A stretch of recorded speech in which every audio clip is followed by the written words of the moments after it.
I was 12 years old when I learned my first scripture, John 3:16. Tim Tebow led the charge, OT in Denver, but it was heard throughout the walls of the Sistine. Millie's watching him up on a stage, and everybody looked it up. I like to think the good he did with all the fame, and I wanted to join the club. See, it wasn't about the Super Bowl and all the spoils, but the messages it sent. He spread the word to foreign soils. People who never felt love for the first time. I'm hoping maybe I could do that through little songs and stupid rhymes. I watch my friends get married. They're making beautiful baby girls. They're buying homes, creating life, changing the world. And I can't help but think that I am not enough. Like, when's that happening to me? I can't be seen, I can't be loved. But then it hits me. Proverbs 14:30. Envy causes problems, kills your peace and turns you dirty. So I could only focus on developing myself. Like, there's a reason for these cries. I stop the lies and offer help. I work with cards that I am dealt. I share these stories, mental wealth. When you embrace all your mistakes and bear your cross, pain kills itself. Like, there's a reason for your trials. There's a reason for your passions. There's a reason why you learn the consequence of all your actions. You do not know right now, but later you'll understand that he put you through those things so you become a better man, and you'll be thankful. I'm so thankful, but I can't lie. I struggle with faith sometimes, and I ask why. I question his work some nights. I try to look up when I feel stuck. I try to look up, and I put my faith in it. Hello, everybody. Welcome to Cuestacast. David, you are here. Yeah. I am here. Hi, David. How are you? I'm doing pretty all right. There's a lot pretty of all right. That is the worst. Who says pretty all right? That means you're doing shitty. That's what that means. Well, because I'm tired as hell, but I didn't want to bring it up. But a lot of weird things are happening on Twitter. I mean, you got the whole war situation, but I don't want to bring that up. But what the weird things that I've been seeing happening on Twitter are like Nikki Glaser saying that she's a cuck queen and she likes watching her husband with other women. Cues? Yeah, she said she likes watching her husband with other women. I don't know if you saw that. No, I don't pay attention to Nikki Glaser, to be quite honest. Well, it just popped up on my feed. But also, I know one that's probably making you happy, the stuff with Diana Rossini right now and Mike Vrabel. Oh my God, she's the worst human ever. I'm so happy. And the fact that she is Vrabel's mistress makes this all the better because it just shows exactly why she's been such a bitch to the Jets. I am so happy Diana Rossini is in the center of this. And how dumb can you be in public with a head coach holding hands and dancing? You're both married. Like, man, honestly, couldn't happen to a nicer organization. Couldn't happen to a nicer person. That's why I brought it up. Yeah. But yeah, no, just some weird stuff going on Twitter. It's actually been pretty fun to watch right now. Yeah, X can sometimes be a fun place. I saw Laura Loomer and Roger Stone just having a massive block. I saw small amounts. I read some of it, and I'm just like, looking at this. You know what though? It's like I like Roger more than I like Laura, but some of the things I read, Laura was sometimes making more sense, and that's a problem. When Laura Loomer is making sense, things are fucking going off the wall. But with that being said, wherever you're watching from, whether it's YouTube, X, Facebook, Kick, or Rumble, make sure you smash the like button, subscribe, and go search for us. Typically, Cuestacast _ is where you'll find us over on Instagram and over on X, or just go search your Cuestacast everywhere.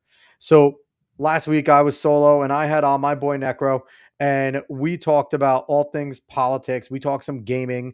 We talked a little bit of everything. Sodium, whatchamacallit? High Sodium Content is his podcast. It's a really good show. The Sodium Syndicate. Clothing is where you can go find his clothing. So he's doing a whole bunch of stuff. It was a great show, but I want to get into our show right now because this is a gentleman that I actually found almost by mistake. So our past guest, this is the Ray Gaming. I like watching his streams, and I found him through like Side Scrollers and Megamoo and things like that. And then I was watching one of his streams, and he's like, all right, we're going to go, raid my boy JahBlessCreates. And he pops in. I was like, I usually, when somebody raids, I'll hang out for the raid and I'll just see what it is. And all I see is him hanging out there, sans a shirt, and just making music. And I'm like, all right, this is cool. Like, I'm already in. He's making music. He's playing with beats. He's like, give me some suggestions. And I thought it was a really cool vibe. Uh, Shot him a bunch of messages and things like that. And essentially, it was like, hey, do you want to come on my show? And he's like, word, we'll connect. And we did. And here he is. It is JahBlessCreates. Ja, what's going on, man? Salute. What's going on, dog? Appreciate you having me on, man. Of course, Appreciate you. appreciate you actually being interactive with the chat. That is always a good thing Mhm. because that's the only 100%. reason we're here. 100%. 100%. Yeah. I mean, honestly, bro, that's important, right? Like, I think, you know, as streamers, that's the reason we do what we do. I think if you're the kind of person that doesn't want to interact with chat, then you probably shouldn't be streaming, right? Like, Yeah, I feel like there's almost like two ways to do a show. It's either you're very interactive and you're going back and forth as long as your chat's kicking and everything, or the show is meant to just be a show, and then maybe there's like an ending thing, or maybe there's another stream for actually interaction. It's really weird, but I feel like if you try to mix it too much, then it kind of jarbles the whole thing. Yeah. The show, the crowd, you know, interaction, the chat interaction for me is like, that's like the essence of everything I do. Yeah. Right. A big thing I talk about a lot is a Trini phrase that we use called Lyman. Liming is how it's spelled, but we pronounce it Lyman. And essentially that's just gathering together with people that you love and literally doing nothing. There's no plan. There's no objective. You can bring food, you can bring drink, you know, but the idea is after a long day of work, you just go in line with your people. You know what I mean? So, Cool. and in order to lime, you have to interact, right? So you Yes, can't just, you can't just sit there in solitude, like, you know what I mean? So, yeah, no, like I said, when I first got onto yours and it was just vibing and like you were straight up just like, hey, give me a line and I'll try and sing it and we'll see if it works. And you were doing it. You were taking lines and singing and it was cool. And you know, you're talented. You're really I appreciate you, man. the beats and showing how the sausage is made with putting things together. Like I thought that was just really cool and interactive. And it actually caused me to recommend one of my friends to you. And now, you know, we're making connections and hopefully at some point soon, you'll have an announcement of a song that you're working with our boy. 100%. Yeah, man. For one, obviously, thank you for coming through with the raid and vibing for a bit. And for two, thank you for connecting me with Meek. He is a sensational person, man. Like, you know, it's very rare that you run into people in life that are like genuine and really willing to put effort into not just seeing what you're doing, but also supporting you. And I'm the kind of person that when I receive that energy, it's so easy for me to double down, triple, you know, it's easy for me to pour that back into, you know, into the folks that show me that. So our relationship has been extremely fruitful, man. We've, you know, like I mentioned off air, we damn near talk every day. Yesterday he actually FaceTimed me and I was in the office and I was like, yo, I'm gonna hit you back, bro. Like I'm at work right now in the office. And I got home and I literally just laid in my bed for 5 minutes thinking, all right, I'm gonna just recoup myself and fell asleep. And I sent him the text the next day and I was like, yo, I didn't even say goodnight to my kids last night. He spent like 15 minutes just cooking me over the text. Bro, what? Oh, you're shitty. Oh, how could you do? You know what I mean? So it's like, you know, we just met, but I feel like low key, like that's a brother to me already. You know what I mean? He's a good guy, bro. That's awesome. And it's even rarer too that like he's actually living in LA and Hollywood and living the life, right? Like he's not like just like he's interacting, he's integrating.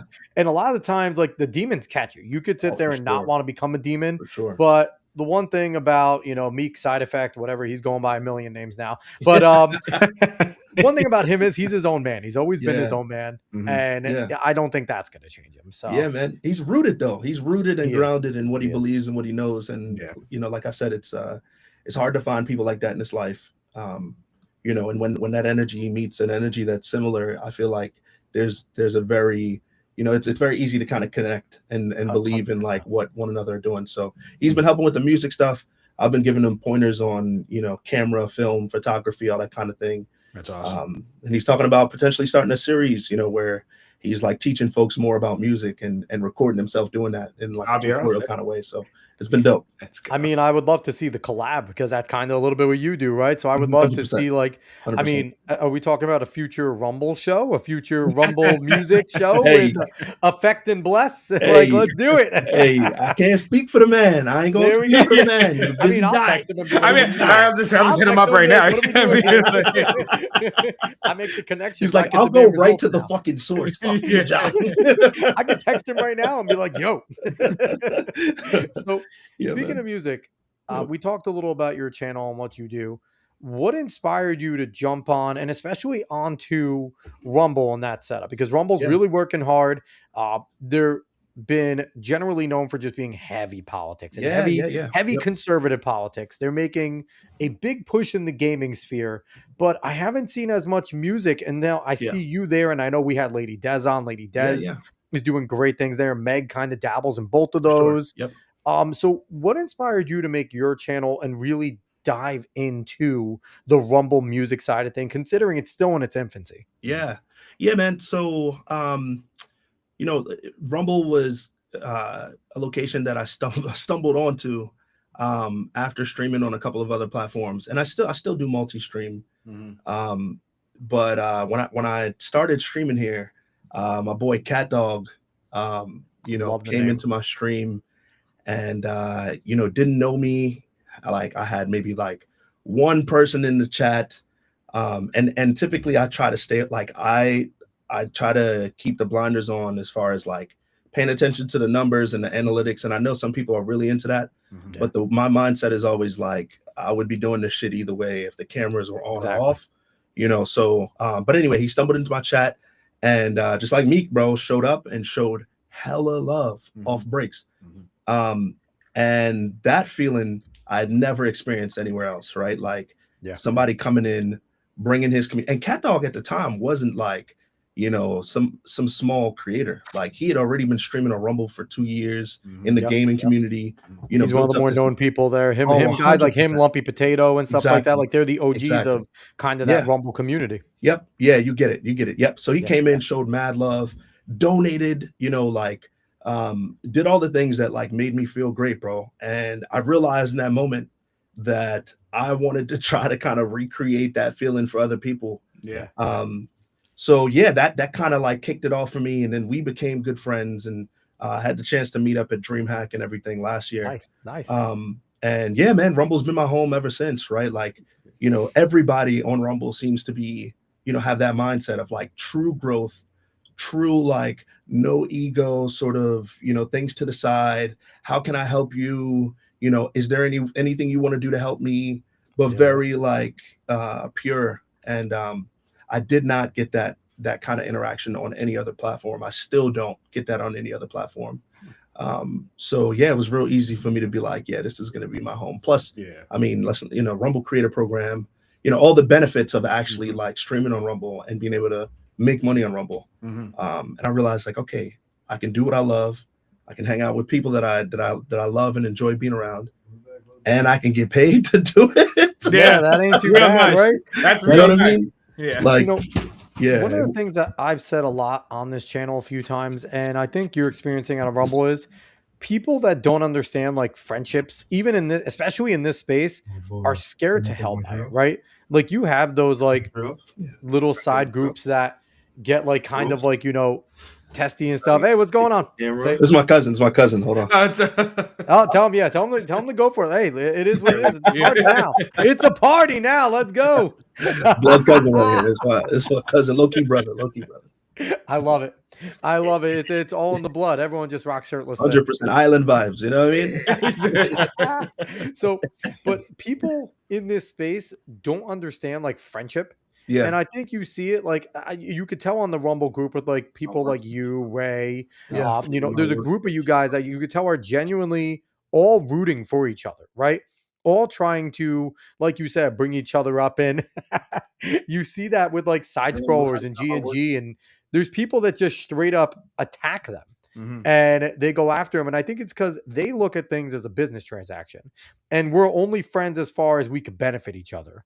Where I think there's a group of people you can find that are genuine, that are like, no, I want to try and, you know, bring you up, and I want to try and help you as much as I can. So Ultimate troll, bro. I love it. I love it. I love the old school style with the hanging over it too. Tell I plug feel him like in. I'm Tell him to throw some passing headphones He's on. a Let's good do boom operator. Yeah, Right he said plug them in. Put some headphones on. it. But yeah, so that's generally like what Yeah. I've been observing since doing this, right? Yeah. Is people that don't understand those friendships are scared and they try to take it down. Like Yeah, they yeah. try to do like I'll call it out because I've made fun of him already. Ethan Van Sciver and Gamergate just trying to go after the Rippaverse Yeah, yeah. and Eric July Comic and Gate, not Geeks and Gamergate. Gamers and Nerdrotic. Like it's because he looks at everything as a business transaction. He doesn't Yeah. have friends. Yeah. We've had him on the show. He was Yeah. fine on the show and he just became a fucking psycho. Yeah. Yeah, bro. I think you're right, man. I think there's an element of like people relationships and the soft skills that maybe a lot of people that choose to stream don't really have access to.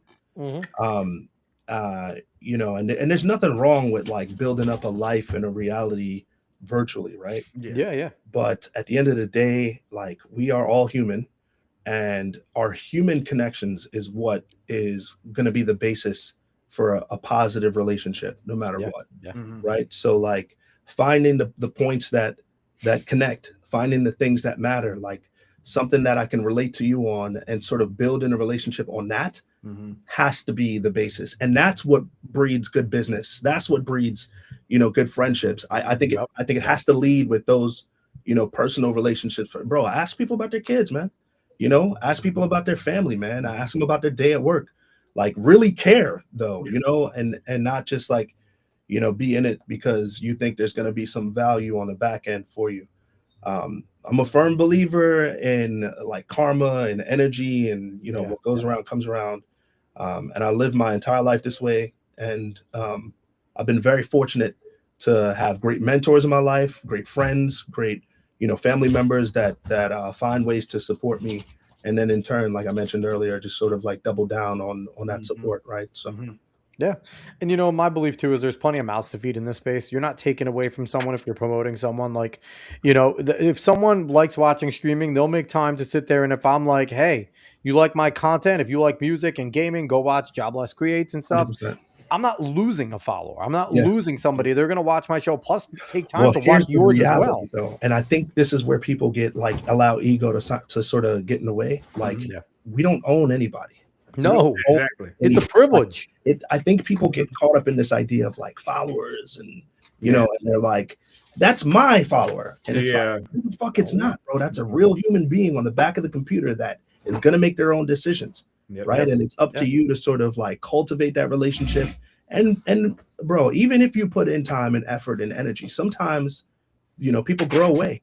Sometimes people, you know, float on and for whatever reason. Or you change a little bit, right? Like you're making a little bit different stuff because Exactly. you've changed and they don't vibe with you anymore. And it's like, but this is also why I do like the raid system. I think that's been a great system because you can bring in your followers and share your followers and things like that. So I think that's always.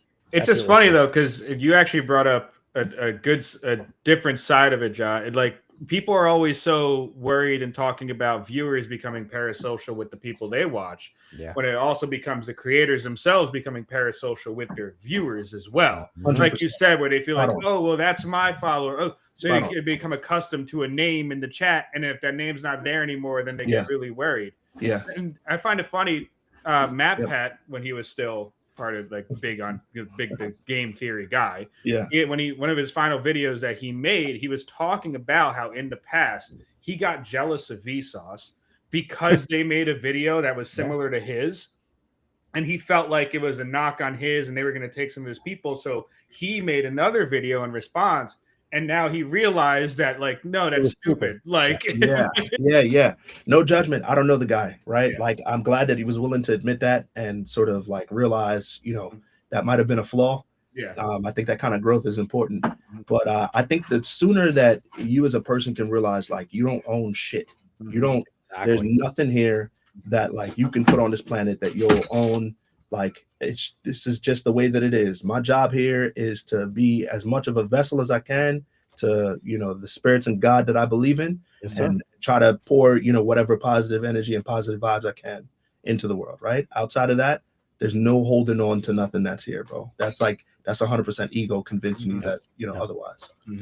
So what brought you to music? What is your background in music? Because obviously you have technical know-how. It's not like you're a rube at this. It seems like you potentially had professional training in terms of the things that you do know. So what brought you to music, and why is music been so important to you? Something that you want to share? Yeah. No, I appreciate that, man. Yeah, bro. I started in middle school and high school. I played trombone and baritone, and always just had like a knack for being around instruments. Being involved in like a musical process. And after high school, went into college, and you can't really ever escape. Music is just like it's life, It's right? It's everywhere. culture. Yeah, it's a Mhm. part of everything that you do. So I like to think I, went away from it, but I really never did, man. It was always a part of my walk to class or whatever it might be. And then after, I finished college and got my master's, settled into the house with my wife, and I was kind of looking for, something to, something to just kind of like a thing that I can call myself my own, right? Mhm. Like something I can do for myself. The gaming stuff was great, and I still do game today, Yeah. but like gaming just don't hit the same way, bro. Like when you have responsibilities and shit, I feel like now it's like It it's comes very to- different. yeah. And by day I'm a photographer, videographer, which is a very creative Nice. outlet. Good, Yeah. Yeah. good way Yeah. for me to kind of get my creative sauce out. Mhm. But music, I mean, it's just a completely different method, right? A completely different zone. I'm able to express how I feel, talk about, the things that are heavy on my heart. A lot of the times my family, Yeah. um, or anything I might be dealing with in life. And it ended up being like a really therapeutic, process for me, right? So I spent, a year and no, maybe like 2.5 years, 3 years, just making music behind the scenes, not without any intention to release. And this was me like purposely trying to kill my ego, man. Like, Okay. not trying to like create for the satisfaction of like putting it out there and seeing how people respond. Yeah. How many Wanted plays? How many clicks? Any of that? Like you didn't. no, That wasn't what it was for. not at all. I wanted to create to sharpen. I wanted to create to like find my voice, find my vocals, to Mhm. understand everything I needed to understand in the DAW. You know what I mean? To like Mhm. Yeah. just be Yeah. comfortable with all of the stuff that involved creating a song from top to bottom. And it took me some time. I would find beats on YouTube and just kind of like cook up to the beat and see what I can do and show my mom or my Mhm. wife, my friends, Mhm. and keep it real tight. Um, and then it just got to a point where I started making actual relationships with producers, with like real people that made beats. Yeah. And that made me feel a lot more comfortable and confident to like put a song out. Mhm. Um, I'm drifting off track here a bit, but I think Oh, this it's is okay. Keep important. going. Yeah. There's a small like okay, so a lot of people don't know that when you use a song and you put a song out, the revenue that you make from that song is split between the contributors of that song, right? So Yeah. as a Yeah. vocalist, if I'm not making beats, 50% of the song is goes to the producer, and the other 50% goes to the vocalist. It Mhm. gets a little bit more complicated because when you start collabing more, you then have to split that 50% even Yeah. smaller and smaller, Yeah. right? Yep. Yep. There was just something to me, bro, about like not like finding a dope ass beat on YouTube, not knowing the producer, and knowing that they would be making money off of a song that I put out on their beat. Mhm. Mhm. I don't know. I still really can't explain what kind of rubs me the wrong way about that. But through Well, I that mean, process, it's faceless, right? Like, it's I not think like so. you're like talking with the producer and Yeah, it's like, okay, what went into this beat? Or I yeah, made this beat with you in mind. It's like they're talented. I enjoy it, but it's faceless. It's yeah, nothing. At least if I meet the person and now I know this person, we have even if it's just a working relationship, okay, at least we have something yeah, between us. yeah, yeah, And yeah, now we're making money together yeah, where it's just like, yeah. it's so non-personal and you're creating. So creating is incredibly personal. So it's like, Thank you. I to think you hit it. put Yeah, your personal stuff yeah, there onto something with someone you don't know. And I think that, like, yep, again, it's a difference between working with a producer and just taking something. And I yep. think Mhm. that I think I can imagine that's where it came from. Like, I'm creating this and not knowing who I'm creating it with. Yeah, Like, I that's think you're not right. easy. I think you're right. I think you're right. But yeah, once I started actually developing relationships with people on Twitch and like real folks that like again, I could pour into, and they could pour Yep. back. Like it was so much easier to, feel confident. Like, oh, we put this song out. I'm gonna be feeding the team, right? Like we're all eating. This is my guy. Like that. I feel way more proud to be able to do that and say that than just like a person that I've never talked to. I go to their BeatStars site and I buy their stems for $400, and then the song goes out and 50% of everything goes to them, and I don't even know who this person is. You know what I mean? So yeah, music. Anyway, back on track. Music has always been, a huge part of my life and what I do, and now I feel like is the first time I'm really getting a chance to like buckle down and like express myself from a vocal perspective, and create songs that like have value to me. And I know when a song is good because I'll play it for my kids and they'll sing it and then ask for it later in the day. I know the song is ass if I play it for the kids. They never mentioned it. Or like in the middle of the song, they're like, "Can we change?" Like the kids are honest; they don't care. 100%. I know that's gonna go away at some point, so I'm just trying to hold on to the pureness of like. Yeah. At some point, they're gonna be nice and be like, "No, that's great, Dad." Like exactly. So, real quick, Caveat Ties wants to know, what was your master's in? I got my master's in journalism. Nice. Yeah, that was and it wasn't because I wanted to be a journalist, bro. I really just wanted to go back to school and like get a stamp of credibility, so that somebody would give me a job as a photographer, videographer. I mean, it's crazy what a piece of paper says. I know.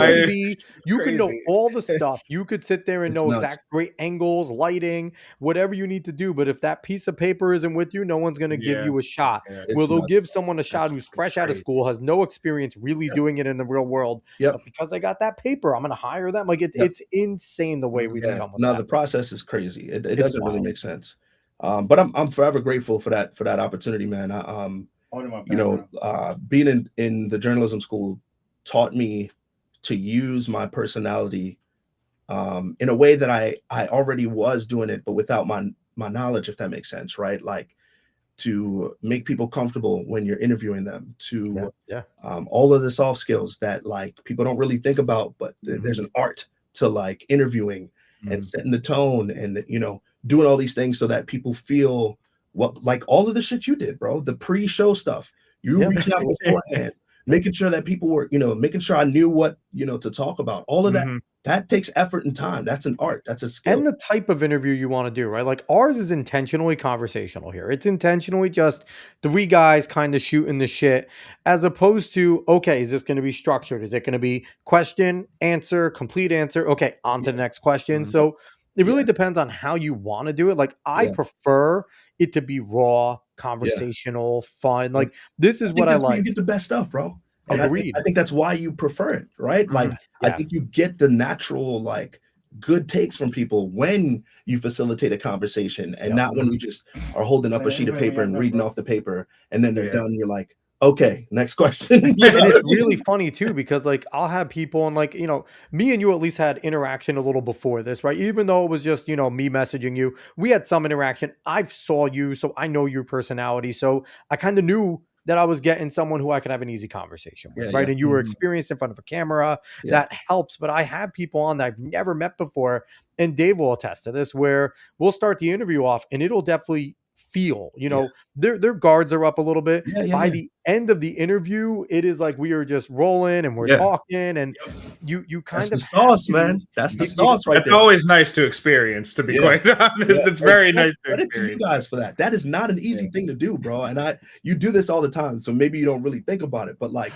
I sucked in the beginning, skill, bro. Like, you know what I mean? You got to hone that. You got to like kind of read the person's personality, and do things that like. It's the same if I'm recording somebody in here or interviewing, right? And there's so many parallels to the video photo world and music. And I think that's why another reason I get to ebb and flow between these two creative worlds, and express myself in ways that makes me feel real fulfilled. But yeah, that is like, you got to like read the person and kind of get a sense of like, okay, what can I do to make you feel comfortable? Do I need to ask my crew to step out because you're nervous around a lot of people? You know, if even if it's a multi-camera shoot, do I need, whatever it is, you kind of have to identify those things and offer it. You know what I mean? And some people just like innately like don't vibe with other people. If it's a feeling or something, they just look and they're like, I never met that person. I have nothing against you, but I kind of don't like you. Yeah. Like, and if you're like doing like a video interview, you're gonna be like, all right, nothing, no offense, get out the room. Like they don't want to. It's not gonna be as good with you here. Like, and that's just sometimes people are like that. Like, and it's like. And, I've been able to control, like, I don't care if I like a person or not, I can work with them, right? It doesn't matter. But there's some people that just can't. And you as a person who's trying to get the best shot, trying to get the best angle interview, like you got to figure out a way to make that work. That's what you're getting paid Tons for. Of tricks, man. Tons of tricks you got in your pocket. You got to be able to know which card to pull out at what time, right? Like, all right, I sometimes think of it like a Yu-Gi-Oh battle or Pokemon battle. You know what I mean? Like I pull out this card, like, did that work? Your attack failed. You know what I mean? But I have an effect. I'm in. Very happy you mentioned Yu-Gi-Oh first. I'm very happy. David's a big Yu-Gi-Oh guy. You want to talk to David? He'll talk to you about a bunch of builds for his decks and things like that. David is more Yu-Gi-Oh nerd. So Caveat coming back in saying Alex doesn't do any gotcha questions. No, I will ask the questions that roll with the conversation. If there's something that comes up that maybe might be a little bit controversial, adversarial, if it's within the flow of the conversation, that's fine. And anything that I'm going to ask, like, I make it no bones that we do an itinerary beforehand.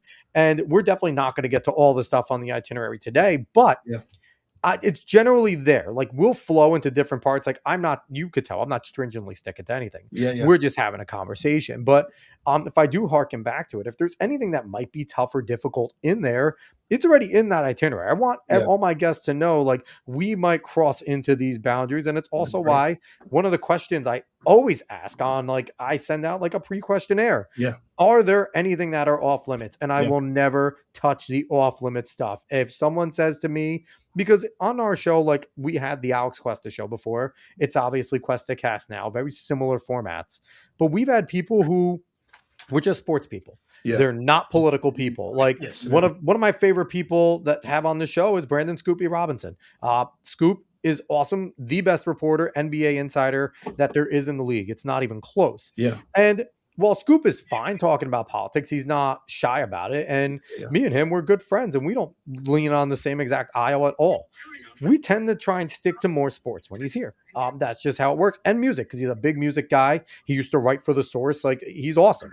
So, but, and it's whatever boundaries people want to have. And I feel like that's also another way to know.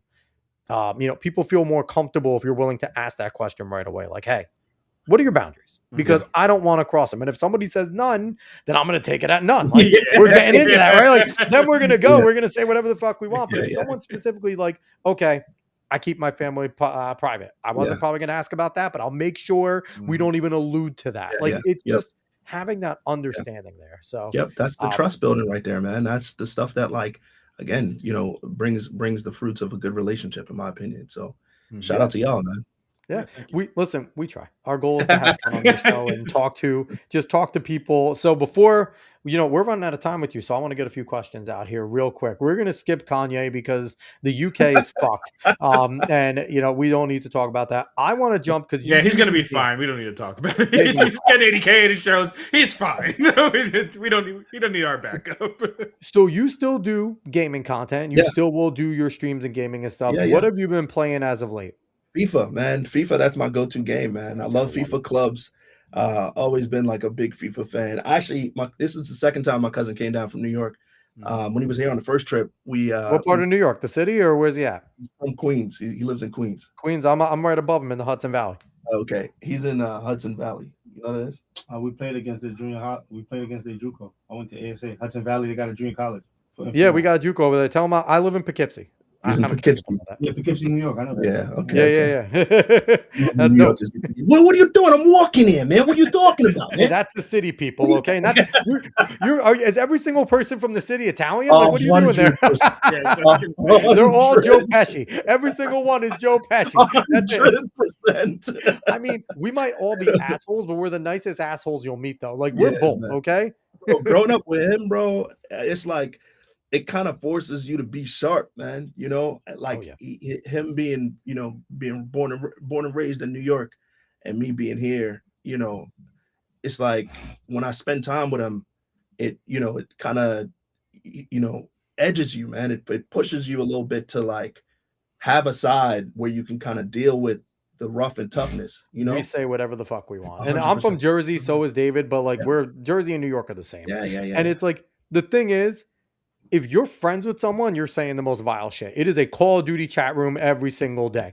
And that's still just the way we are. And it's like you'll be hanging out and people in public will think you're about to fight because your friend 100%. group is quite 100%. literally arguing, yelling, screaming at each Yeah. other. And then if someone comes through, it's like, no, we're good. We're Yeah, best friends. yeah. Like, and you add a little bit of Caribbean flair to that, and it's like, you know, it's fucking amplified even more. You know what I mean? listen, So, my favorite experience with any of like the Caribbean Islanders, Jamaicans, people like that, Yeah. I was a track guy. yeah, I ran track in and- high school as well. Yeah, there you go. So we used to go to Penn Relays every year. Same. And my favorite part was wandering over to the Jamaican section Come because they on. were always partying. They were always cooking. They had jerk chicken. They had oxtail. They had all the stuff. That's And it funny was as like, shit. no Because one- you're not and half lying. the You're 100% and half spot the on. time they weren't charging. Half the time they were just cooking. Yeah. And if I wandered in, it would be like, Yeah. oh, we got a white American. Let's Come go in, eat come something. in, Come come on in. in. Yeah, Let's yeah, go. of course, And, bro, of course. dude, I would always wander over and my team would be like, where you Yeah. going? I'm like, I'm going to the Jamaican side. Yeah, We're boring yeah, as yeah, shit. yeah, Like, Man, you just unlocked a memory for me, bro. Penn Relays was amazing. That was like so fantastic. And we would get Caribbean people, not just Jamaicans, but Caribbean people, you know, directly from their island would come for Penn Relays. It was that big of an event. And that was their closeout to the season Yep. where we were starting outdoor, they were finishing outdoor, and it was always fun because the championships of the world where we were competing against the top. And so I'm still very connected in track. I do another show called Talking in Ovals. Nice. And so I'm still very connected to that whole world. Yeah. We interview people and all that type of stuff. Would you run, by the way, in track? I was anywhere from the 400 to the 2 mile, a little bit longer in high school, but in college I dropped down. Nothing special. You know, I was okay. I ran over at Maris. It wasn't amazing. But no, what about you? What'd you run? I ran pretty much all the sprint events. So indoors, I did the 50. I did the 100, the 200. I ran the 800 a couple times, and that was fucking brutal.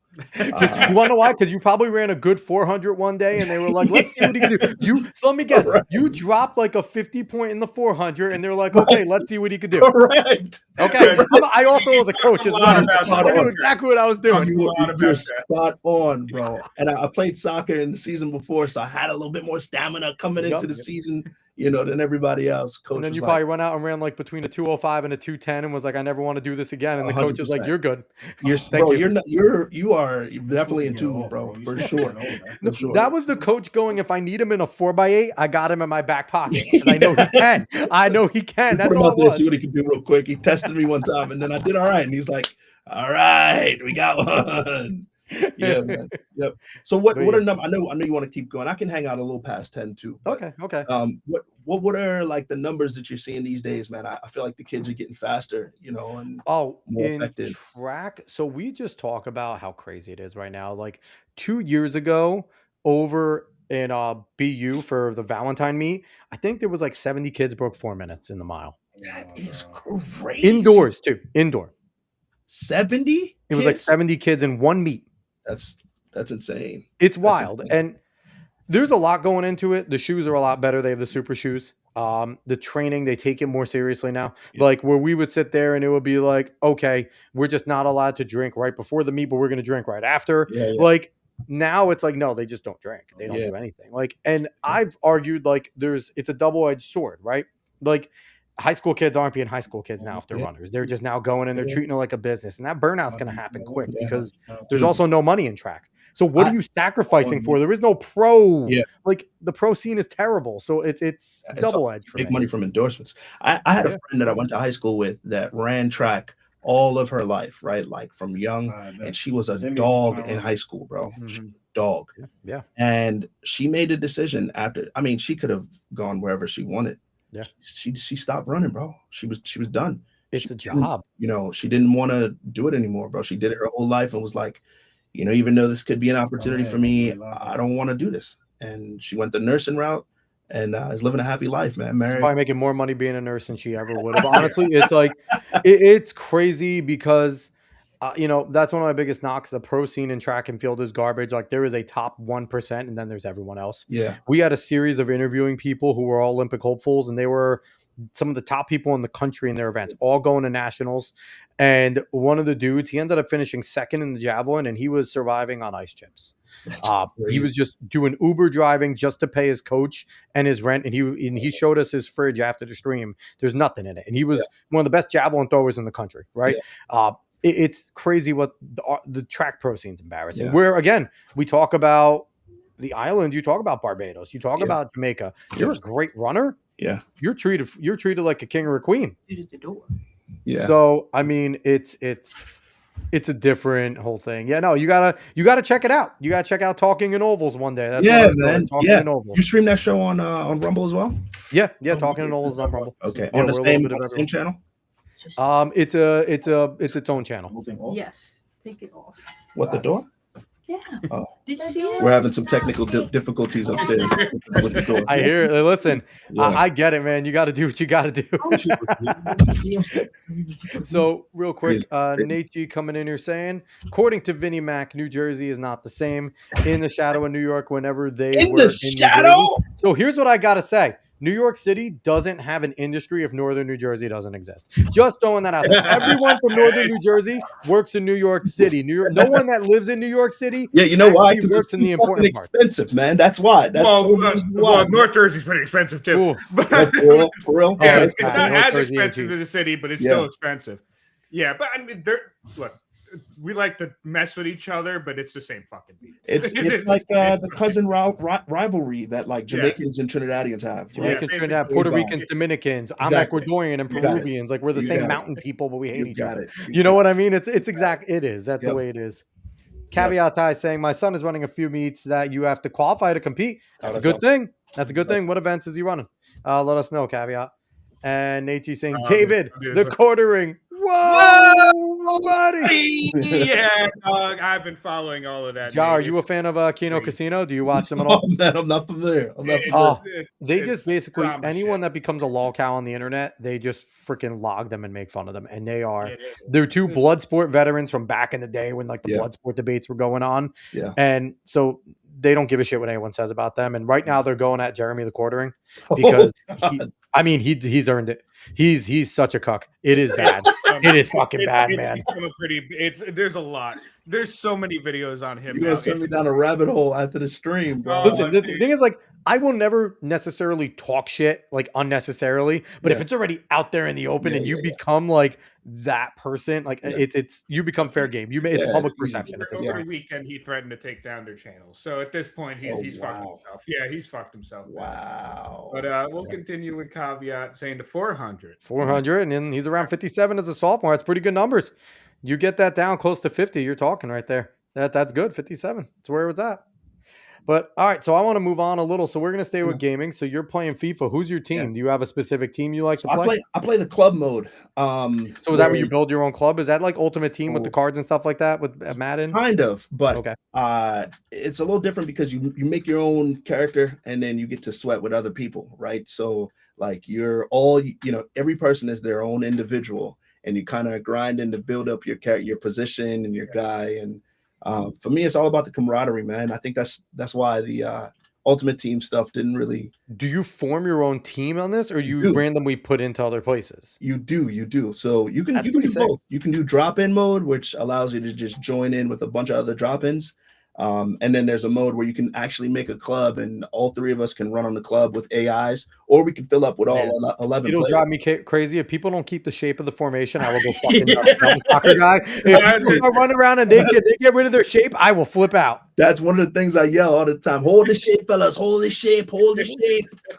Mark up. Full side. Yeah, man. It's dope. But we keep it fun though, man. There are teams out there that are like hyper competitive, and there's a space for that if that's what you want. Mm-hmm.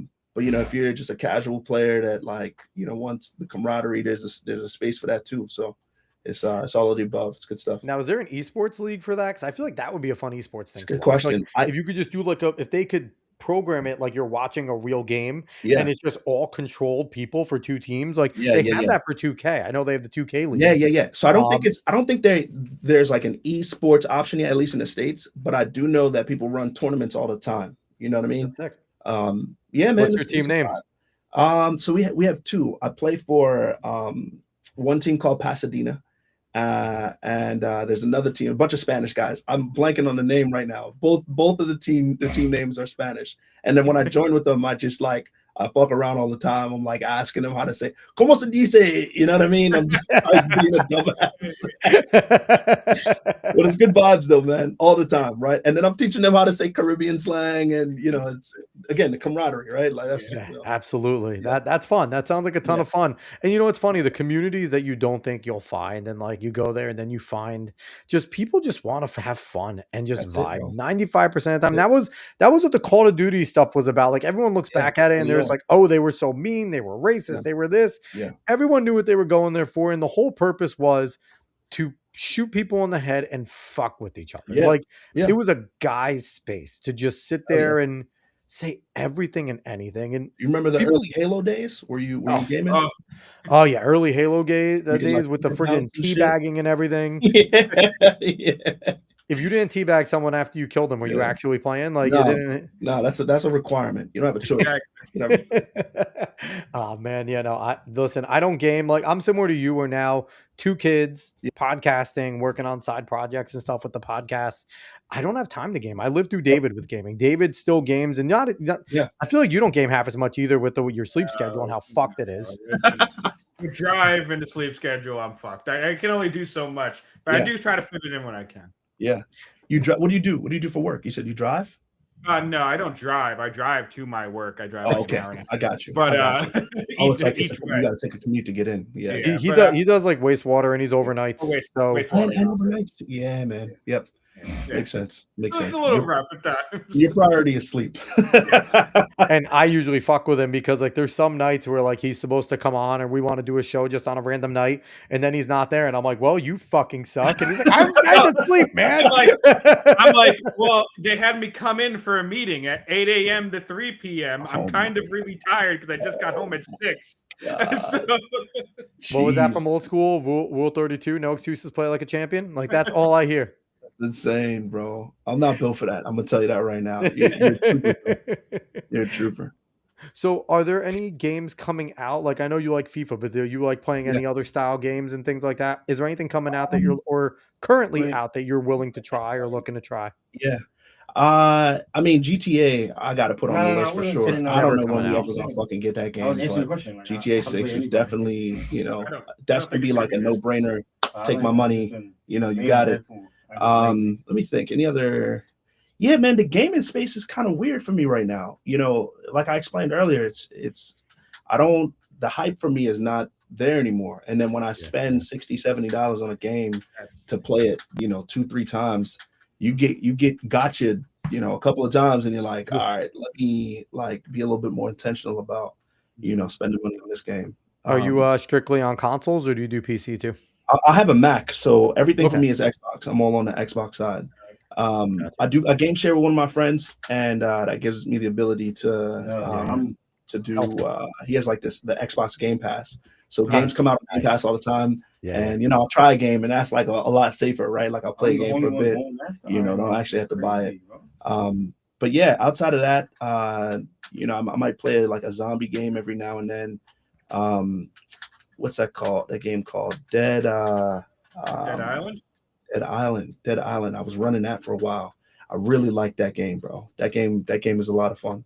You played a lot of Dead Island, right, Dave? You played that a good I played amount. a decent amount of Dead Island. right, I've been yeah, playing yeah. a ton. Dead Island Yeah. also did suffer from way too good of a trailer curse. Yeah. Because that trailer, I remember when it came out, incredible trailer. And like fantastic. Yep. But then the gameplay was nothing like it. Even though it was a fun game, the gameplay is nothing like it. So people are like, well, what the fuck happened here? Yeah, and now I feel like gaming is a huge money grab too, man. They're like releasing a bunch of games that are broken. And then they're like, The fix loot it. boxes and shit like that. Yeah, man. And it's hard, as a consumer to buy into that. You know what I mean? So Oh yeah. For me now is kind of the games that I know and love and that like fulfill me, like FIFA, because of the the camaraderie aspect of it. It's easy for me to be like, invest that time and money into buying the game and then developing the character and sweating with the boys. So speaking of time and money, has the price hikes, have you seen all of the price hikes that are going on where everyone was like kind of like pissed off that PlayStation price hike, but it just looked the Switch 2 just hiked up their prices as well. And Yeah. where I saw it as an opportunity for Switch 2 to really strike at the jugular, right? And come out with the announcement, say, hey, we're gonna stay right where we are, buy our console. Yeah. Do you think that that's all hurting the gaming space? So do you think there's more people like me and Man, you that's a great who question, have dog. families, we're middle-aged men, we do love gaming, but it's like, I don't want to spend any more money if if it's going to be that expensive, I have other things to do. Like, do you think it's hurting that? Yeah, I didn't think about it until you mentioned it, Yeah, but I'm gonna have to bro. say yeah, bro. And I think if a lot of console companies were to take on the approach that Apple just did with the like Nano Book or whatever that cheap laptop that they released, I think that would be a game changer. Shout out to Apple for doing that. Their approach to what they're doing right now with the affordable laptop that's really a phone. And then also the subscription-based thing, it's $15 and you get this whole creative suite of an application to make music, for photos, videos, anything you need to do animation. It's the best stuff they've done since Steve Jobs passed away. Oh, They've you- been really like their innovation has been shit I'm not gonna lie. since he passed away. This is the best thing they've done since he You are passed spot on, bro. Yeah. Spot on. And they're taking an approach that I think Sony did really early on in the camera game, which kind of like, and Apple already has the prestige and the brand. Yeah. Sony did too, but Nikon was kind of like leading, back in the day.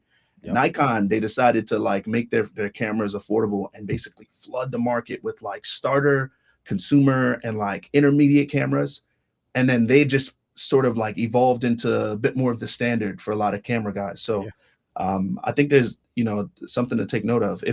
If console companies could find a way to make an afford, and I know it's hard right now with all the chip shit going on and all the data centers and all that stuff that's happening, but I think if console companies find an approach, similar to Apple, where they can offer an affordable device and a subscription-based thing, or let me not get started on being subscription out, by the way, because goddamn, brother, I can't take on another fucking subscription, bro. I'm ready to go back to like a cable triple play because it's all about to be the same goddamn price right now. Like it's insane for everything, and it's like too. It's also on top of that. I'm happy that they kind of like, because before it seemed like all these subscription companies were about to like really crack down on everyone sharing, and that for like a month everyone was kind of doing it. And now it seems like they've laxed again because they really didn't like eliminate. Like I actually listen to any streaming companies. I don't share with anyone, and no one shares with me. But it seems like they've thought about it and someone got smart and was like, hey, let's not do this. Let's just keep raising prices. Because that's what they've been doing. We're not going to crack down. We'll just keep raising prices. Yeah, but like you can't keep squeezing people, bro. Yeah, try it. You can't. He's squeezing you. Hey, he's succeeding right there. People on the audio side are gonna be like, "The fuck are you talking about?" Because we put this out on audio too. They're gonna be like, "What is going on?" You gotta add a little narration there. Oh no, I'm leaving it as is. Raw energy. No, no homo. But yeah, bro.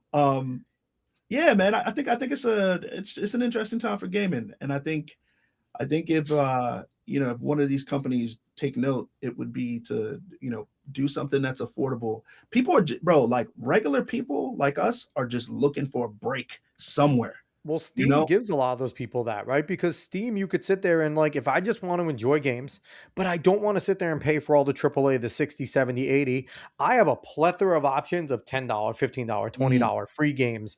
And I could just go, and especially like our generation here, I'll go play a 16-bit game that has great gameplay and a decent story. Like, I don't need all these graphics. I think Steam is that exact outlet. Now, what is the Steam machine going to do, right? Is that really going to change the game when I could put a brick to my TV? It depends on the price, right? If they're sitting there and they're coming out with like a console, right? Like it's a little brick. It's a Steam machine. Is it out yet, or is it not yet? Okay. If they could keep it, I think $900 is the limit. 900 and under it'll sell like hotcakes. If it gets in that $1,000 range, I might as well Yeah. just get a PC or a Mac. Yeah. Like, I 100%. think they need to, where Xbox is making that mistake where they're going to do their little brick tower that's going to connect to the internet and stuff like that. But I think it's going to be like $1,300. So That's also that's probably going to be their last hardware thing, though. I think I that's their read last. that recently too, though, Dave. That like Xbox was talking about they're removing bowing out. the whole console Yeah. side of the house, which, Yeah. like, for a company that's relied on that for a really long time, that is a scary thing to come out Well, and like, announce. 3 years ago, I think it was 3 or 2 years ago, they out and out admitted that they lost the console war to Sony. Oh shit! They said Yeah. and that's kind of the beginning of the end of them. And now, so they're definitely, I think this might be their last thing. The Xbox, what was the name of it? The DNA, the Helix. I think it was a Helix. Yeah, The but- Xbox Helix, I think, is going to be the last thing. And PlayStation just announced that they're going back to exclusives, which is actually perfect timing. So with all this, so gaming space is about to fluctuate and be really fucking weird for Yeah. a really long It's time. very weird. I'm actually kind of okay with, mainly because a lot of AAA games are shit now. So I'm kind of okay with people being a little priced out, just so they're not wasting money on things that they might not. But then finish GTA is going to be $100 and everyone's going to buy it and it's going to make $5 billion fucking dollars. Like, and then these studios are going to get emboldened again. Yeah, they're gonna go crazy. GTA is gonna It's go also a very different. It's a different legacy. It's a different game. That's the game that could do it. Yeah. Like there's not really many other games. I'm also ready for disappointment with the GTA story. I really am. I think You the think GTA storyline's gonna be some cheeks? So, real quick, my theory is they had the game done. And they had it done and they really were making it and they were like finishing it up during the height of woke. And now you have the female protagonist, the Bonnie and Clyde. And I really think they were going on some heavy female woke bullshit. A lot of shitty storylines. Not making fun of everyone, but just kind of only making fun of woke shit, right? Like the white men are shit, all that type of stuff, masculinity, all that. And I think that once it started to shift and the culture was starting to shift, they looked at it and went, fuck, we can't release this game. And I think they've been rewriting and redoing a shit ton of the game. And we're about to get a fucking Frankenstein. GTA, I feel you on that. GTA has always been the satire, push the button. It needs to make fun of everything. Exactly. Raunchy, too. Exactly. As offensive as possible. But it's always been like that. It needs to be that way. know what That's I'm the saying? thing. Yeah. I remember playing the original, GTA 2, the top down. Oh, shit. And when you would listen to the fucking radio, it was one of my favorite things. They were making fun of Asians. Like, teriyaki, it's sucky, sucky, teriyaki tastes like sucky. Like, it was like the worst, like, thing. And it was just the most racist shit that they would put on there. And it was amazing. Yeah. Like, I just remember playing GTA 4 a whole bunch, and it's one of those games where you're in the world and you could just have the radio on where at one point I'm listening to Kanye flashing lights, and at another point I'm listening to a random radio station Kiss that's FM. in the world that's saying like the craziest shit ever. I would be on the reggae channel all the time. Oh yeah, they could do. They was so fucking funny. great. The thing is, though, I think now if you emulate GTA 4, they took out a bunch of that. Or they're like, if you go back and play it, they got hit with a lot of copyright. Yeah, the thought that Mafia. Wow, I'm surprised. I thought that they paid for the rights to be able to use those songs. There's probably a time limitation, Yeah, honestly, because that's a we good point. didn't assume that people were going to play GTA 4 for 20 years. Yeah. You know what I mean? Like, and there's still people That's a that good love point. Nico Bellic stuff. Mhm. Yeah, Nate's saying, bring Laszlo back. Fuck yeah, bring Laszlo. If Laszlo is not a DJ in this next one, then I'll boycott it. Oh shit! Oh man. I think Laszlo was on from GTA. I think he started in San Andreas or even Liberty City, and he was a DJ for like 3 or 4 games. Like he just kept traveling. Oh man, Yeah. And Laszlo, you're the greatest. Like I remember the fucking commercials. Oh my Gotta go god. back and play now, man. So real quick, segueing into the streaming stuff, a little bit of movie TV side stuff. Yep. Did you watch Galaxy at all? Super Mario Galaxy? I haven't seen it yet. I did not yet. I want to take my kids. Yep, it's on the list. Same. So did you see the conversation going on where I've seen, and David brought it up with some of the stuff, that people are complaining that Super Mario Galaxy is just not a good story. It's very lowbrow story-wise, and it's not an intelligent. And what they're saying is back in the day, we've had a lot of kids' movies that weren't intellectually gone. You still had they were thinking movies. They were still like really deep. And so there's been a debate on whether or not a movie like Mario Yeah. has to have this deep Well, intellectual I kind wouldn't even of say it good needs to be story. deep. Like some people are just saying it doesn't have a story at all. So like that is that shallow, and it's Yeah. just reference, da da da da da, Yeah. and they're basically saying that it doesn't have a story at all. And it's an interesting conversation to have just in general. But I also think that there's a framing there of does something like Mario, which Yeah. is already something that really doesn't have a story in the game. Yeah. Just it barely does. But it's just constructed just so you could jump onto platforms. Mm-hmm.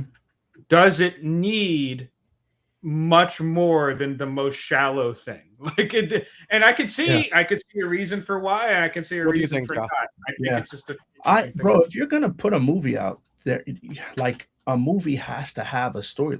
It doesn't work right without a storyline. Mhm. Like there's got to be a beginning, there's got to be some kind of climax, there's got to be some kind of trouble, and then there's got to be a resolution.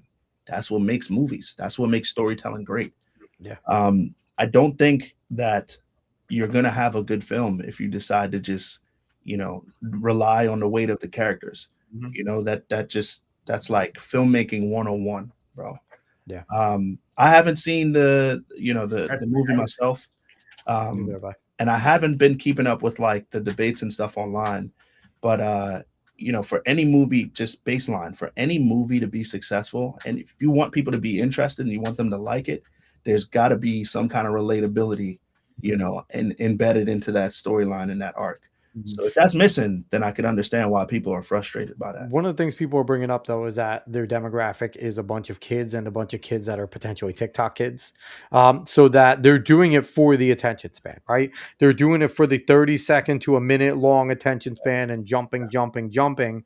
And whether or not that's a good or a bad thing, I think it's, I didn't see it again. And for me, I don't think, I do want to see a story, but I don't care if it's a great story, right? I want to see fun Nintendo But there's shit. got to be some kind of There's got to be story, something. right? Like, But to me, I think that that's a retarded take with like, oh, we're doing to the TikTok generation because the Sonic movies have done well. And the Sonic have been very story driven, very much. Yeah. And, we've seen a lot of good, story driven kids movies.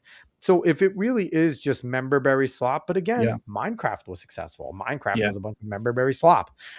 So it's like, it really, I guess it depends on the audience that you're trying to aim it towards there. And why do you think Minecraft? Minecraft, I feel like tackled a very specific generation, and maybe that kind of helped with like the sales. And weirdly enough, that one was very meme powered. They're like chicken jockey and all that nonsense, which that I was really fine with. got in the it just stuck in the heads of, like you said, a specific generation, and they just wanted to see it, and they want to have fun in the theater. That was the whole purpose. It wasn't the movie itself. They had fun in the theater. But like Mario is a classic, bro. Like, and it's our generation, right? So it's like you're not selling to the same generation as Minecraft. Where Minecraft is more of yours, David, and a little bit younger than you is Minecraft, and still the younger age. Mario is your 30, 40-year-olds, right? Your original gamers. For sure.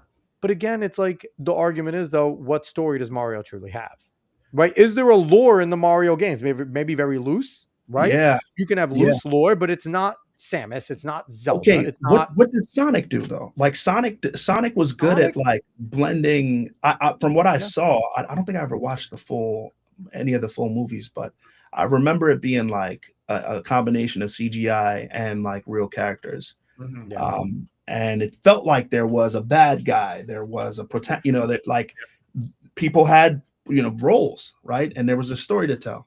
In the movies, Sonic kind of took a Transformers approach and also really took on what the original Sonic X show was, where you're taking Sonic out of his world, right? Because they did a show with Sonic in his world, original one with the little chubby ass Sonic back in the 90s and Green Hill Zone and stuff. And that's fine.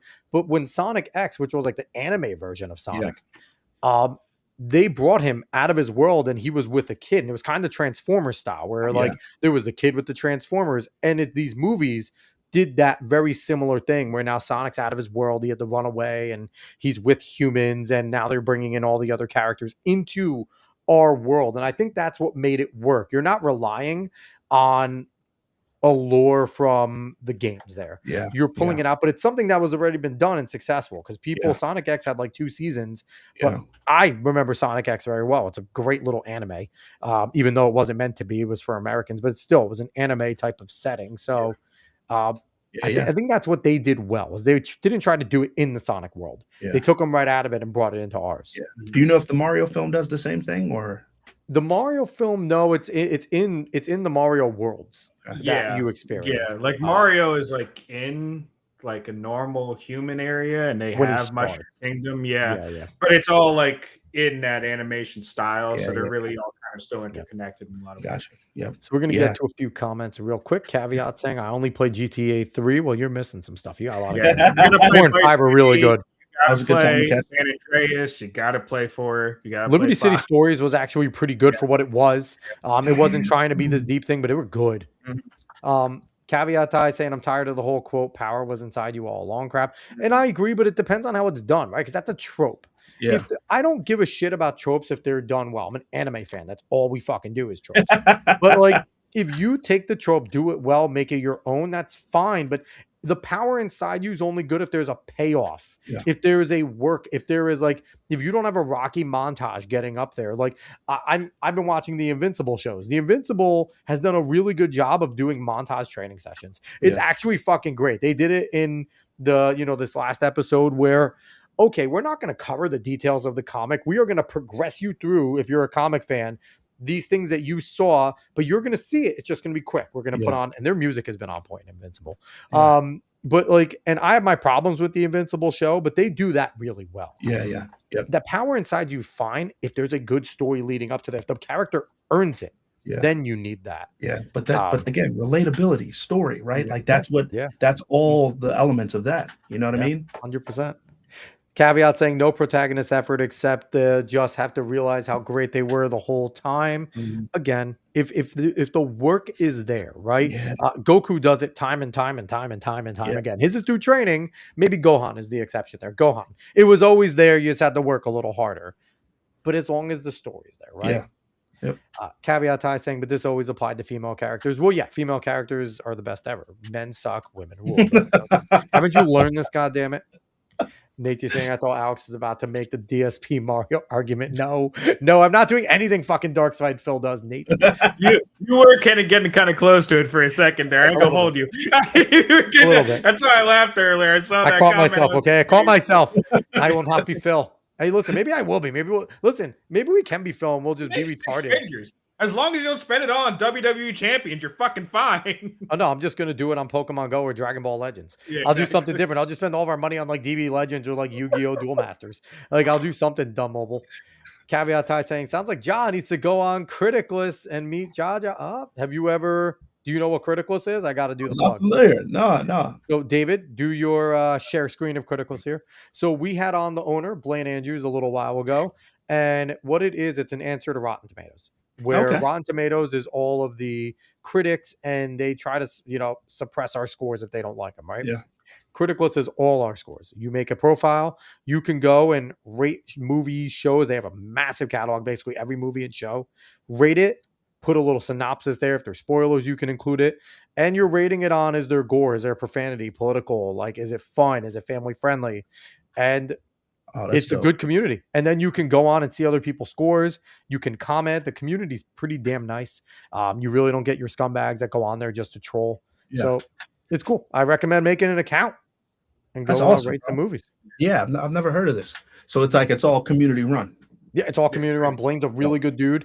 They do the Criticals cast and stuff like that, and they're awesome over there. So we like Blaine, and Caveat Ties is big. He is always on Criticals. He makes me do my Criticalist plug. He keeps me on there. That's cool, man. I love that. Yeah, man. You're saying every person has their own community online, bro. It's another example of that. And right? I also like to pay it forward, right? If you're a past guest and I like you, I will always recommend. I have no problem recommending what Blaine does at Criticalist. He's a good dude. Nate saying just like Will had the gay power inside him all along. Fuck Stranger Things, man. That's so ridiculous. Never watched that show. So I never got to. Neither have I, which is funny because I like D&D and it's like based off like a D&D premise, but. I mean, did you guys watch that series that was on HBO? What what's the name of that, man? People got really upset because one of the characters was like, I'm a dad, and she was a girl. Why am I Last of forgetting? Us. Last of Us. It was Thank meant you. to be on. Listen, the problem with Last of Us is they covered the second game. The second game's fucking terrible. Alex, you played the first. I never played the first game. I stole Jerry's. Yeah. So one of his good friends let me borrow the game, and I Never played. getting I didn't finish it, but I played most of it. It's a great game, really good game. And it came like 4 or 5 years later. Like the PlayStation 3 was like dead. We were on the PlayStation 4. I'm like, Jerry, you want your game back? He's like, what the fuck do I want this back now? I don't even have a It's still sitting in my PlayStation closet. 3. Yeah. I thought the series was pretty good, man. I'm also a sucker for like cinematography and the color design, all that kind of stuff, like a lot of elements of film. So how do you feel about the way the new Harry Potter looks? Not only like, outside of like, I don't like Black Snape being in there. It's not a part of the character. Like, like I don't care, but also, did you see the lighting that they are using? Every single scene they let out with Snape, it's like pitch black. Like there's like no fucking light in Hogwarts apparently. And it's like, you're not doing Papa Aceto any favors. I like Papa Aceto as an actor. He's a fine actor.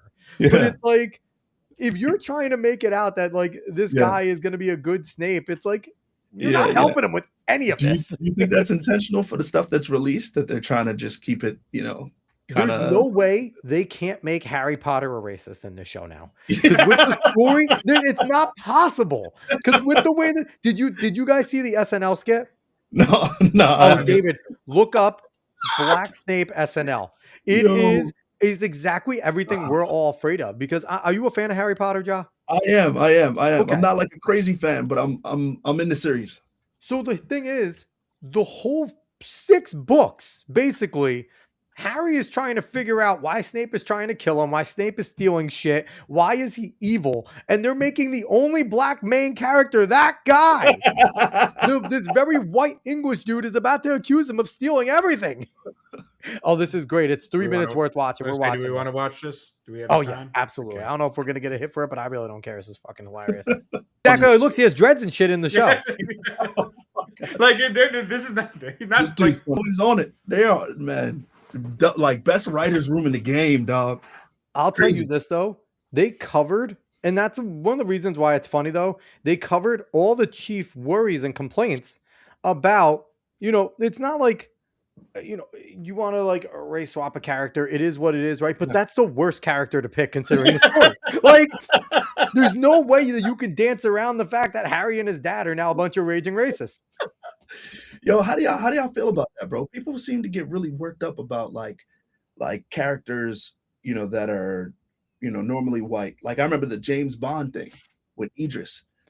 I like Idris Elba, so I wouldn't care. It's a code for me. It's a code name. Yeah, bro. That like, I think it's interesting. Right? Like, I get that there's like certain, ways, I guess, that people expect a character to portray themselves, but at the end of the day, it's like it's film. And it's I think now with this day and age, it's because we have no faith that they're going to do it right, that they're going to do it well, right? That they're race swapping just for the sake of doing it, not to, because no one gives a shit that Samuel L. Jackson's Nick Fury. Nick Fury was a white dude for 40 years. Yeah. Samuel L. came and did it, and they switched things up in the comics, but he did it justice. Yeah.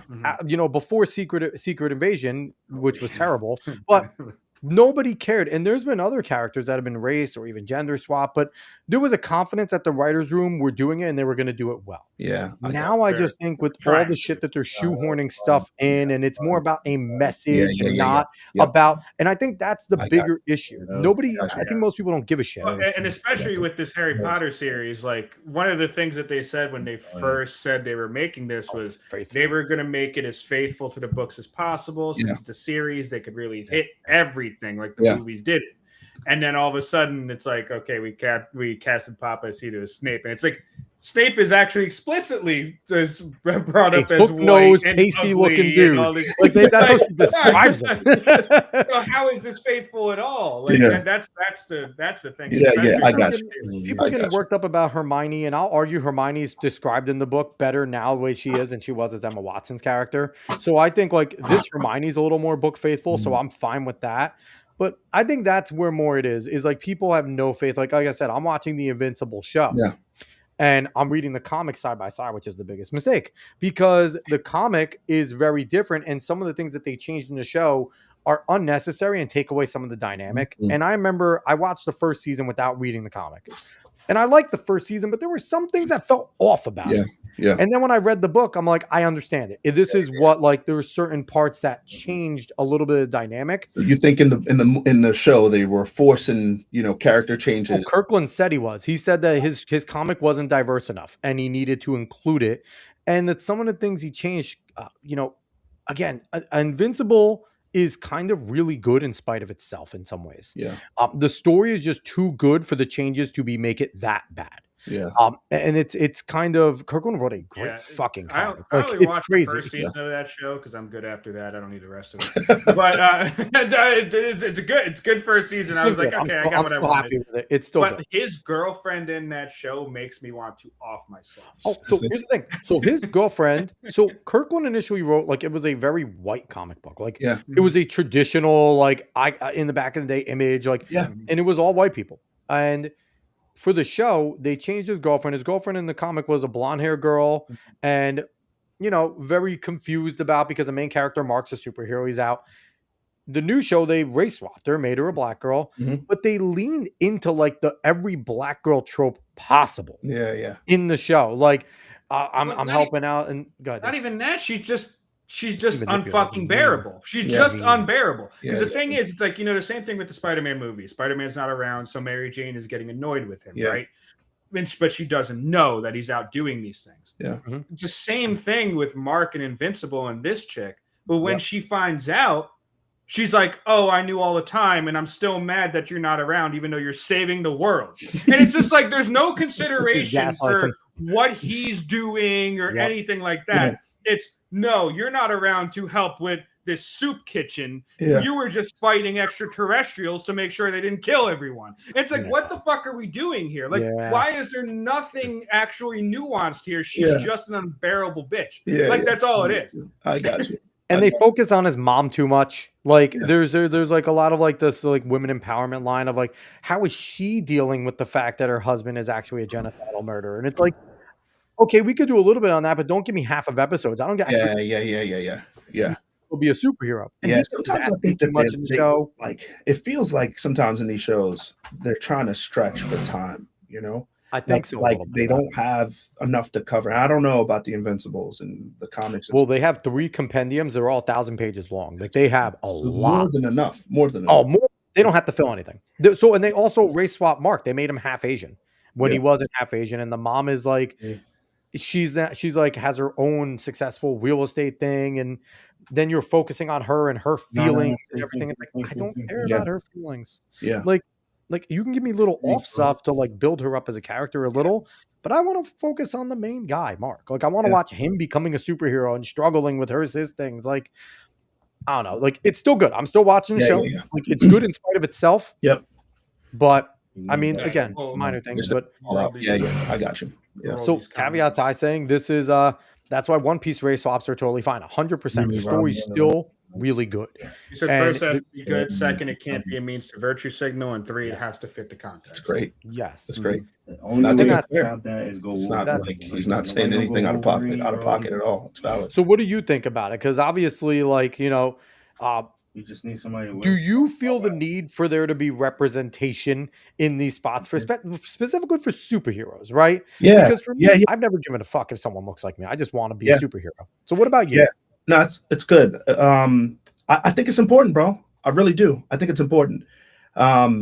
Specifically because, like media, TV, film, like, especially when you have like kids watching, it influences and shapes the way that they think and the way that they feel about themselves and all that kind of stuff, which is why Black Panther, the first, was like such a powerful, it was such a powerful movie, I think it's important, but I don't think we do that at the detriment of like the storyline, the plot. Black Panther's an original character and he's fucking amazing, right? They didn't need to race swap somebody to make that character. Yeah.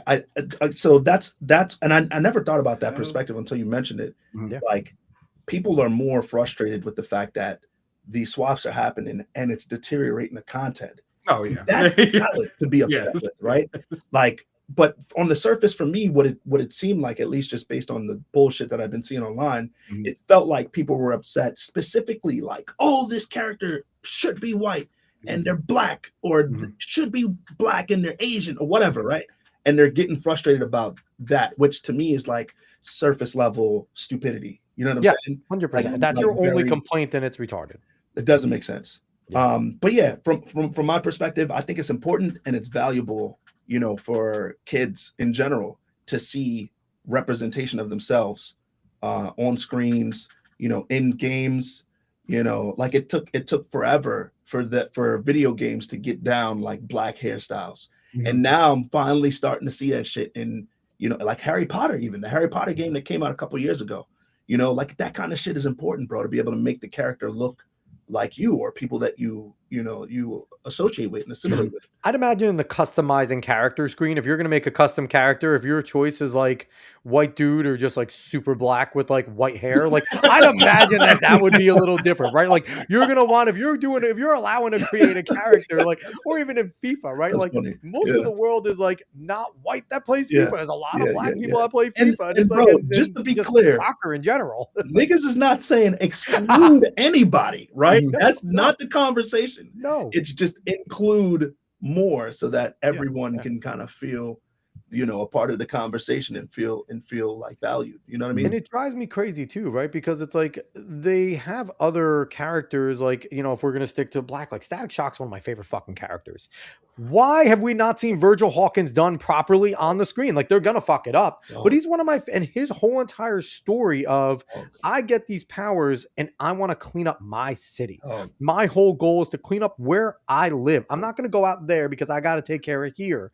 Virgil is so fucking great. He's awesome. The original, do you remember the Static Shock cartoon, bro? It was so Bro, good. Bro, The they were comic's hitting on amazing. some shit, bro. Like Oh my God. I remember seeing some clips recently of like that I didn't remember from when I was younger, like political conversations and We didn't race understand conversations. it, right? Yeah, exactly. We didn't understand Exactly. But there's like, Yeah. you know, but I want to let you go because I don't want to keep you too long here, half an hour longer. But no, I appreciate there was just such a difference in the 90s and 2000s with the way they handled all this, right? Because I just remember even in sitcoms, whether they were white, Spanish, black sitcoms, they tackled all of these issues in different ways, but they didn't, I wasn't telling you that you're bad or you're thinking wrong.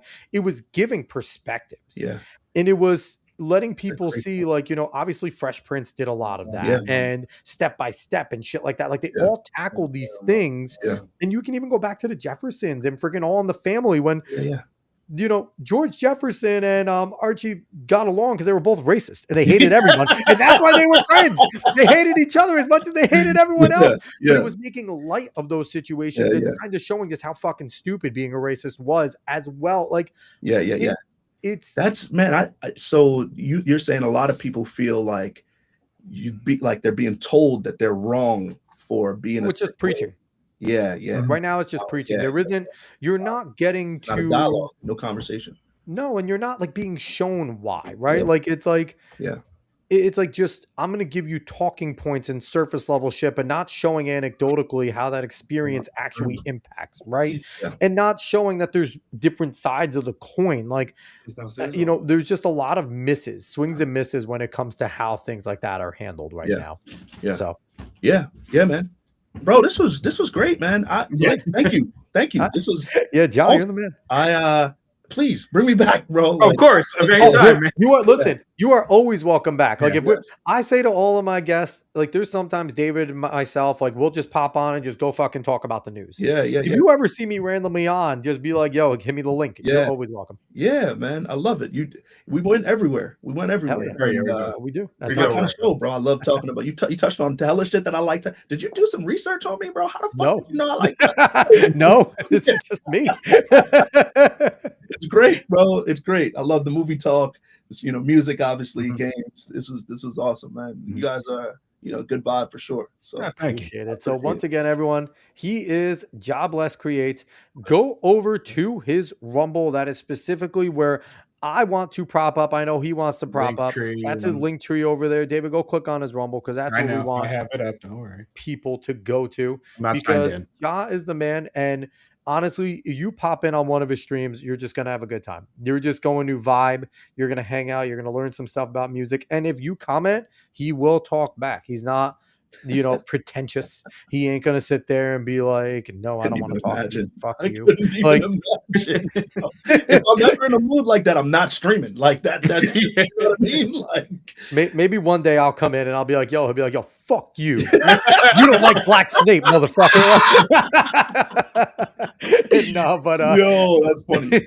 That's but funny. definitely go if you have not followed him yet. Go follow him there, and just go everywhere else. Go on his link tree. Go follow him everywhere you can. He's just good people, awesome, and look out for his music. You have 2 songs out right now. What are your songs? What are they about, real quick? Yeah. So my most recent release, De La Soul, that's a special one, man. I'm proud of that one. It's a song about my kids, where I'm really writing to them, from the perspective of like trying to uplift them. I specifically remember being like 12, 13, somewhere in there, just like looking for more direction in my life. Excuse me, I had both parents in my life and everything, but you're trying to figure it out, bro, and you're trying to find, so I created this song, really talking to my son in the first verse. And any inspiration from the group? Because I remember De La Soul, the group. Yeah. Of course, bro. Of course. Great, one of the all-time great groups, man. De La Soul. No, for sure. Goated. Yeah, man. This one just kind of came from the heart of like, know who you are, know what you believe in, know your morals. Don't get lost in the bullshit because it's all over, and I feel like, I needed that when I was younger. I got it from my parents for the most part, but like, I think my kids just having a song version of that, to like encourage them through all the hard shit and just remind them that like, you're rooted and grounded, where you come from, what matters. That was kind of the push behind that one. And then my other track, it's called You the One. That one is a little bit more romantic, more of an R&B kind of feel to it. And I'm talking to my wife on that track. Letting her know. What you're saying is Marvin's about to move over, right? Marvin's moving over. Whenever you want to sit there and you want to get the mood, we're going to throw on You the One by JahBless. I don't think I could ever push Marvin to the side now. All right. I don't think it's ever going to get to that point. I appreciate the nod, but that's definitely another emotional one. And like I said, man, a lot of my, there's no cap in my rap, bro. And, I don't, spit bars about anything that I can't really relate to.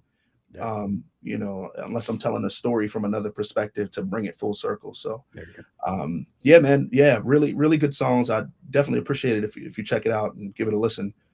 So everyone go find him wherever you find music, Spotify, Apple, Amazon, wherever you're at, go find him and follow him so you can listen and support every which way you can, because man, Jah's talented. And I wouldn't have sent Side Effect anyone I didn't think was talented and can work with. And I'm very excited to see what you two work with. So yeah, man. Hey, I could give you a sneak peek now if I don't know how possible that is. Let's do it. You can share it. Do you want to share your if I share my screen, can I just share the audio? That'll work.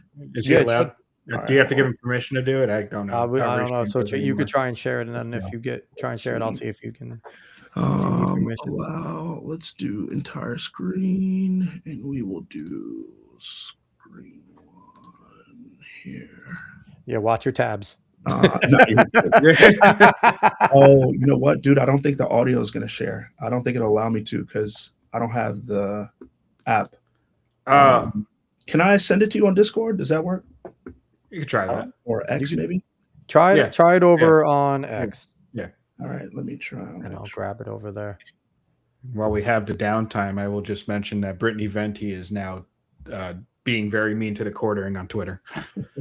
I mean, since Brittany's come back, Brittany's not one to fuck with. I'm not going to lie.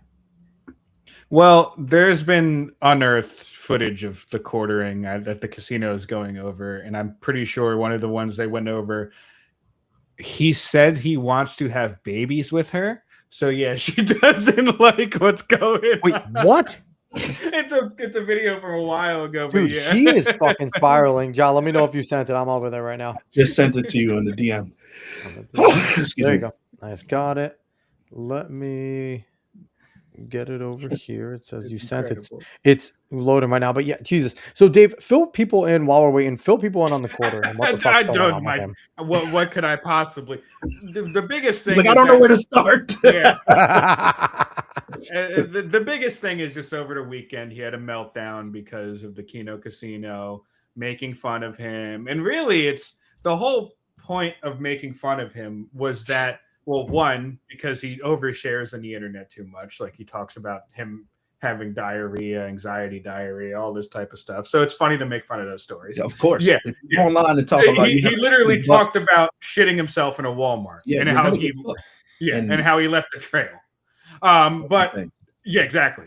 Dude, I'm telling you, it's a story you never repeat. That's like one that happens and you hope there's no footage. And he said this on the internet. The internet.com. But you know, it was starting out with that. Then it kind of turned into, because he's always asking for money, but he's also supposedly a millionaire. So it's like, why are you asking for money if you're doing so well? Don't do that. Stuff. Like it, you know, rich grifter, poor grifter type of thing. Like, yep. Yeah. So, and it became that, and now it's kind of spiraled. And then over the weekend, he threatened to take down their channel and all this type of stuff. It's an absolute mess. There's a ton of content out there that's hilarious. Also, how do you put something online and then get mad when people talk about it? Like, that's the whole thing.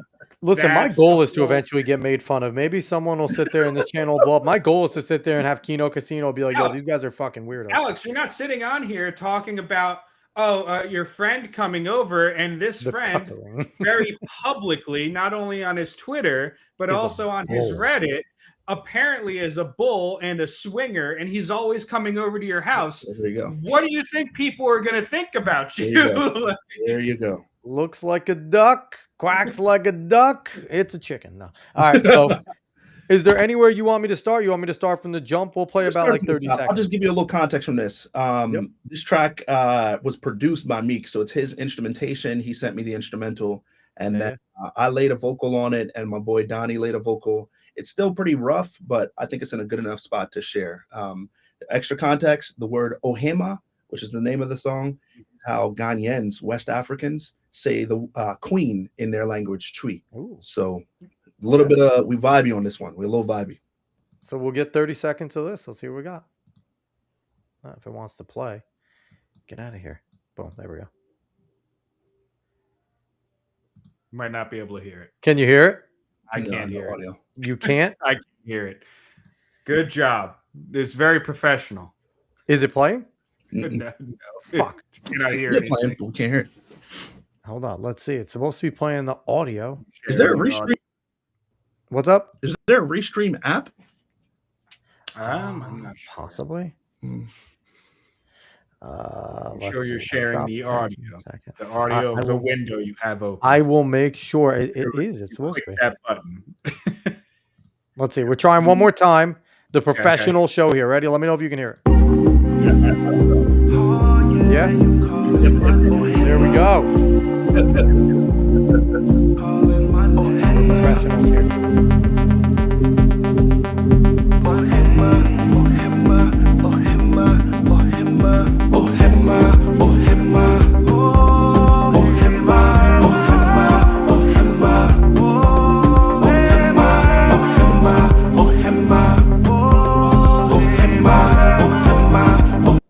That's the sneak preview of what you're working on. So, JahBless, thank you, my man. I appreciate you coming on. Thank you, everyone that watched, wherever you watch from, YouTube X, Facebook, Kick, Rumble. Smash the like button, subscribe, follow, all that good stuff. Tell everyone this is the greatest show of all time, and come watch it. So we'll be back next week. David, you won't be here. You'll piss off. But no, you will. You will be here Tuesday. Yes, we have our Tuesday show.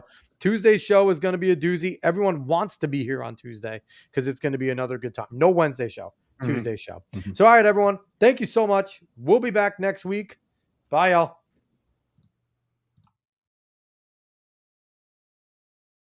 But I can't lie.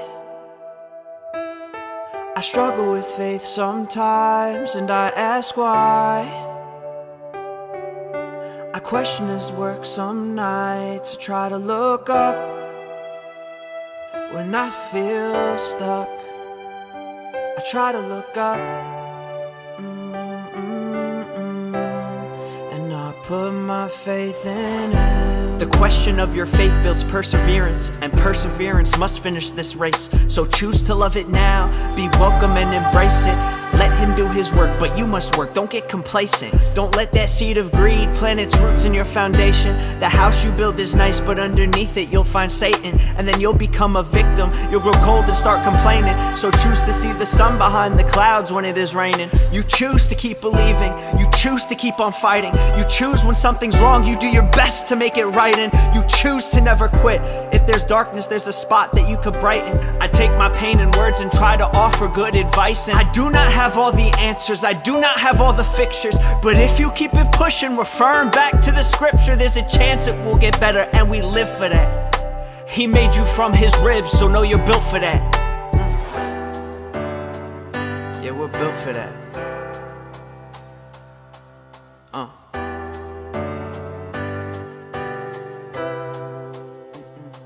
But I can't lie, I struggle with faith sometimes, and I ask why.